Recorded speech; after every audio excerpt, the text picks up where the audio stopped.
Eu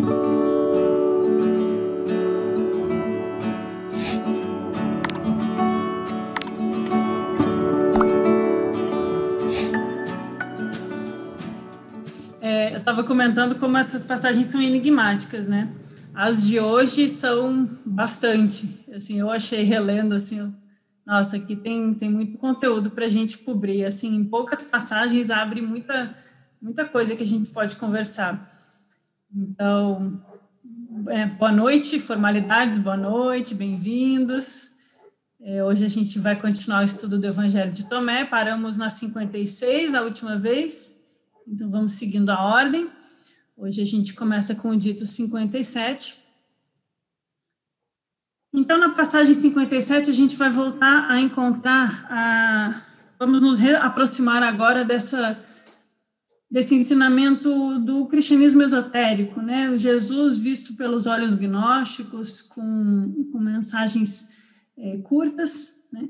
Inclusive, lembrando que o Evangelho de Tomé ele é considerado mais antigo dos que as cópias que a gente tem dos sinóticos, do Novo Testamento, e que alguns estudiosos consideram um alegado livro Evangelho que seria de Kell, de fonte, e que considera-se, né, que o Evangelho de Tomé ele é mais original justamente porque ele não tem uma narrativa, né, ele não é uma obra literária, eles são passagens soltas, que é um estilo muito comum, né? Sentenças, logias, quando um discípulo está ouvindo um mestre, ou quando ele precisa registrar um ensinamento numa época que papel e alfabetização era escasso, né? Geralmente é por sentenças. Então, dá para sentir que tem muito ensinamento profundo nessas pequenas sentenças, né? Então, na 57, Jesus diz: o reino do Pai é semelhante a um homem que semeou boa semente em seu campo. Em seu campo. De noite, porém, veio seu inimigo, semeou a erva má no meio da semente boa. O senhor do campo não permitiu que se arrancasse a erva má, para evitar que, arrancando esta, também fosse arrancada a erva boa. No dia da colheita se manifestará a erva má, então ela será arrancada e queimada. O reino do Pai é como um homem que semeou uma boa semente em seu campo. Então, foi semeado coisas boas, foi gerado um campo de mérito, boas ações, uma boa semente, coisas que frutificarão, né? Como no mito gnóstico, quando é dito que Cristo infunde Adão com vida e coloca em Adão a luz, a centelha de luz, para que dentro de Adão ela possa brotar, germinar e despertar a mente dele, libertando assim Adão da ignorância. Então, o reino do Pai, ele é como esse homem que semeou uma boa semente em seu campo, que é o nosso interior. Só que olha só, de noite vem o inimigo e semeia a erva má no meio da semente boa. No mito gnóstico é dito que o demiurgo, o Yaldabaoth, ele confunde o ser humano porque ele mescla luz com trevas. Ele mistura a erva má junto com a semente boa. E isso gera uma enorme confusão, porque a gente passa a ser enganado, a comer os frutos que são, na verdade, venenosos, achando que são bons frutos. E por que à noite também, né? Também aqui a gente tem uma referência a questões sutis, questões dos sonhos, do subconsciente, tudo aquilo que está na nossa sombra também, que é escondido, que está subjacente. Só que o Senhor do campo, ele não permite que se arranque a erva má, para que junto não se arranque a erva boa. Porque quando a gente arranca aquilo que ainda está germinando, às vezes a gente ainda não tem a maturidade espiritual para saber distinguir exatamente qual que deve ser arrancada, e às vezes, tirando uma, vai a outra junto, né? Então, tem outros pontos aqui que a gente também tem que tentar atentar para a nossa prática de vida espiritual, que é a questão do foco que a gente coloca, onde a gente coloca a nossa energia. Porque Jesus está falando sobre cultivar boas ações, cultivar aquilo que é luminoso dentro de nós, cultivar a semente boa, e não ficar colocando a nossa energia em arrancar aquilo que é mal. Por quê? Porque a sombra é só a ausência da luz no mito gnóstico. A sombra que é mesclada com a luz, que cria a ignorância, a divisão e a confusão, ela é causada justamente pelo Yaldabaoth não ter em si o poder de luz. Como ele reflete essa sombra em nós, o nosso objetivo não é lutar contra a sombra, mas permitir que a semente boa germine e cresça, é permitir que a luz resplandeça dentro de nós. Isso me lembra muito questões que eu estudei estudando medicina chinesa. Quando a gente trabalha na acupuntura, quando a gente trabalha no budismo também, a meditação com o foco de transformação da mente, a gente nunca trabalha atacando aquilo que é ruim, colocando a nossa energia para brigar contra o errado, mas em cultivar o correto, o reto. Cultivar um reto entendimento, cultivar uma reta ação. Tem uma frase no budismo que eu gosto muito, que é que o caminho da iluminação ele é simples. A gente precisa deixar de fazer o mal e aprender a fazer o bem. E aí ele conclui também com ser puro de coração. Então, assim, não se trata de lutar contra o que é mal, não colocar energia com raiva, ver algo errado e tentar extirpar isso de nós, mas aprender a usar o antídoto, a transformar a nossa mente, a cultivar a luz.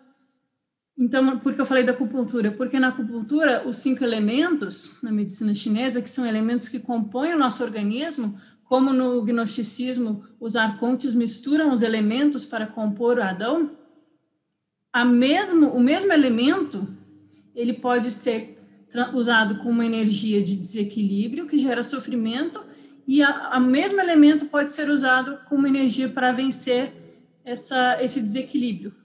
Por exemplo, o elemento madeira, na medicina chinesa, ele tem a ver com a raiva.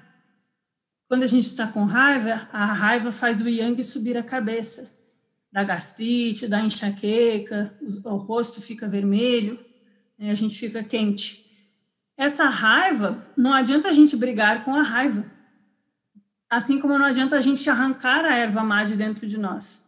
A gente precisa botar o adubo na erva certa.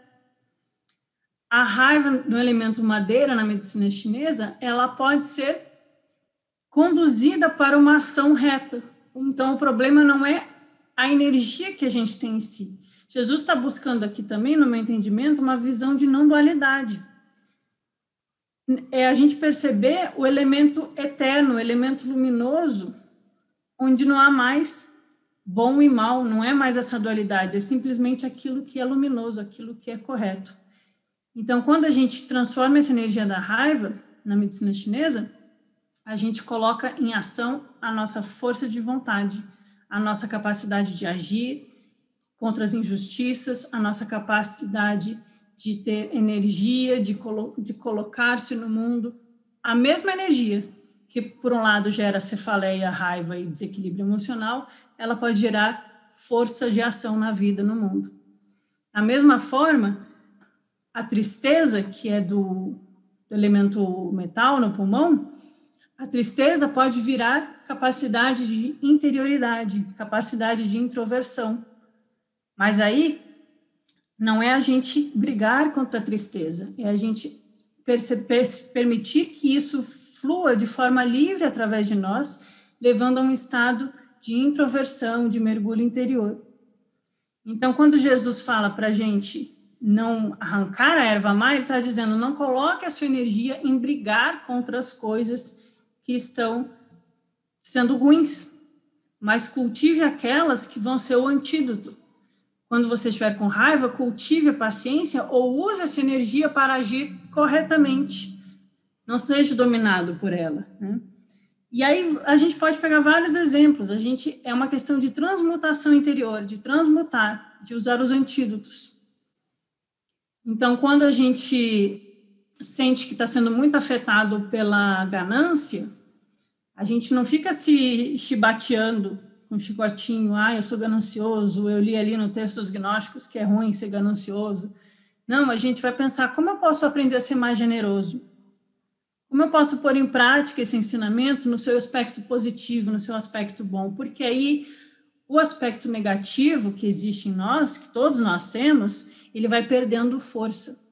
Então, ao invés da gente, às vezes, arrancar uma coisa de forma impetuosa ou com uma certa autorrepressão ou uma certa culpa ou autocondenação ou com raiva de nós mesmos, a gente faz o contrário, a gente cultiva aquilo que a gente pode buscar de bom, de luminoso dentro de nós. Porque aí a erva boa vence e vinga em relação à erva má, nesse sentido. Tem outras coisas que a gente pode refletir sobre isso. Às vezes, no afã de querer resolver logo o problema, a gente vai lá e arranca. E isso gera uma atitude muito impetuosa. Esses instrutores, a meu ver, eles sempre orientam que a gente tenha cautela e constância no caminhar espiritual. Persistência e constância. Porque a inconstância faz a gente ficar muito à mercê do nosso desequilíbrio emocional. A gente fica, uma hora, coloca toda a energia, lê um texto, assiste uma palestra, né, faz alguma coisa que inspira, que a gente sente essa inspiração na alma e fala, nossa, esse caminho faz sentido para mim, eu quero isso, e às vezes faz tanto sentido que a gente se joga de cabeça, assim, com muito afã. E isso também a gente pode entender como o querer arrancar tudo de ruim de uma vez. Só que sem você ter uma base de cultivo de atitudes positivas, você só sair arrancando tudo, depois você retrocede. Nós passamos por isso. Talvez vocês pensem em exemplos aí na vida de vocês, que a gente vai com muita sede ao pote, ou às vezes muito na juventude, fala assim, vou largar tudo, vou virar monge. Eu tenho alguns amigos que aconteceu isso. E aí depois, aos 20 e poucos anos, descobre que não era isso. Que não era isso, que foi com muito afã. Então, esse querer arrancar é um movimento de muito brusco, né? A gente tem que ir cultivando. Ao mesmo tempo, não ir pela repressão, né? Porque a gente identifica a erva má e fala assim, isso é ruim, então eu vou parar com tudo. Vou parar de fazer tudo, né? Só que a gente não está respeitando o nosso limite, porque é muito difícil você simplesmente parar uma atitude ruim sem colocar um substituto. Esse que eu aprendi na meditação. A mente, muitas pessoas fazem meditação e eu até admiro quem consegue fazer assim, eu não consigo, que é só se concentrando na respiração. Ajuda, eu acho que a acalmar, dar uma centralizada. Mas a questão é que a mente, a gente trabalha com o que ela gosta. A mente gosta muito de pensar. E ela vai querer pensar em todas as bobagens. Então, qual é a solução que a gente vê em instrutores de meditação? Você não para de pensar, né? Você também tenta não surfar nos pensamentos, mas você pode dar um foco para sua mente. E aí a diferença é que você vai escolher o foco. Então, ao invés de ficar querendo arrancar o que está te atrapalhando, né, dizendo, não posso pensar nisso, não posso pensar aquilo, não posso, a gente fica no não, a gente foca no sim, no que eu posso fazer. Vou me focar nisso, isso faz bem para minha alma, isso faz bem para mim. Vou dar um objeto de meditação, vou dar um foco mental, vou dar um foco de estudo.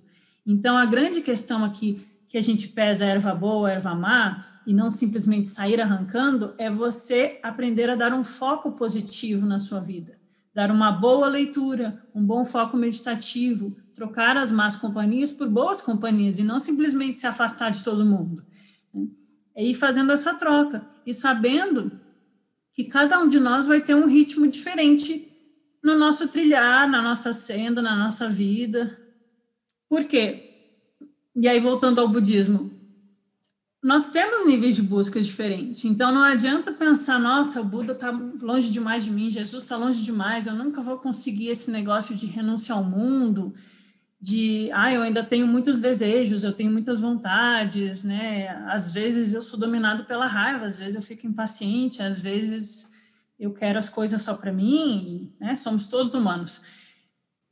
E aí o budismo vai falar, existem níveis de praticantes. E eu acho que a gente pode ver isso no gnosticismo também, né?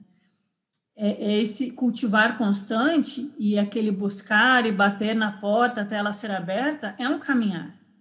Então, às vezes, a gente quer encontrar a felicidade nessa vida. Então, a gente, na nossa família, né? Então, a gente aprender a ter uma família harmoniosa, tratar bem os nossos entes queridos, ainda está no foco do ego, ainda está no foco do pessoal. Jesus aqui está falando para o mundo, para o impessoal, para todos, né? Mas nós talvez não estejamos ainda nesse nível. Então, se a gente aprender a ter uma certa harmonia na vida, não fazendo mal para os outros, já está bom. Aí, no budismo, eles vão falar, aí tem a pessoa que tem o foco de se libertar do sofrimento, que é se libertar do samsara, é um foco pessoal ainda também. Mas aí ela já está praticando virtude, já está fazendo alguma coisa. E tem aquele que toma o voto bodhisattva, que decide buscar a iluminação o mais rápido possível para auxiliar os outros seres e se tornar, como Jesus, um salvador do mundo. Então, a questão é a gente saber até onde a gente vai e continuar caminhando, porque quando a gente vê toda a nossa sombra e vê tudo que está errado, e ao invés de trabalhar a virtude, a gente simplesmente quer arrancar o nosso eu à força, né, na marra, arrancar as ervas más, assim, a gente acaba arrancando o que tem de bom também, porque aí a gente arranca o nosso desejo de ter coisas na vida e arranca junto o desejo de praticar a virtude e se libertar do sofrimento, porque esse sentimento, essa energia, ela transmuta para o seu oposto. O amor mundano se transmuta para o amor divino. O amor como é que é lá nos gregos? Eros, ágape e tem outro que eu esqueci. Mas um é o mais carnal, voltado para o amor a outro ser humano, um amor com o esposo, marido, né? E aí o ágape, eu estou confundindo os termos gregos, qualquer coisa vocês me corrijam. Mas aí o fato é que a gente transmuta, né, esse amor pelas coisas do mundo e transforma num amor superior. A gente não arranca o amor de dentro de nós, a gente transforma ele. Da mesma forma, a gente não arranca a nossa energia da raiva, a gente transforma ela em uma força que combate os vícios.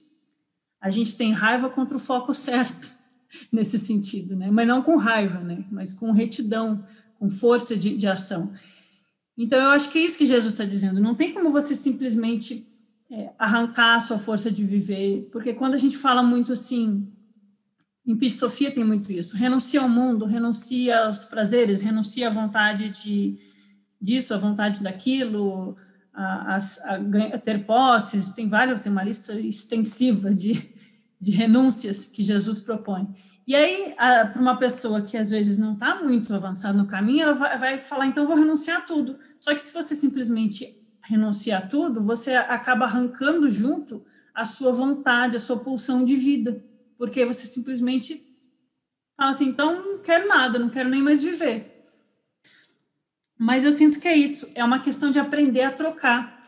Em vez de ter apego às coisas mundanas, às coisas que me fazem mal, ter apego a um vício que contamina o meu corpo, ter apego a uma pessoa que me faz mal emocionalmente, eu não sei por que eu continuo indo na dela, eu troco um apego por uma música bonita, um apego por admirar uma obra de arte, uma paisagem, ou conviver com pessoas que me acrescentam espiritualmente, e aí eu vou trabalhando esse apego e sutilizando até que eu não tenha mais apegos que perturbem a minha condição mental e não causam mais sofrimento.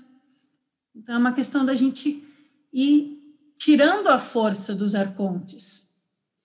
Em vez de lutar diretamente contra eles, porque aí a gente vai estar colocando a nossa mente, nosso foco no que é negativo, a gente coloca o foco no que é positivo. E assim a gente tira a força do negativo. Porque não tem como dois ocuparem o mesmo espaço ao mesmo tempo. Então, quando Jesus fala sobre não servir a dois reis, eu entendo que ele também está falando isso.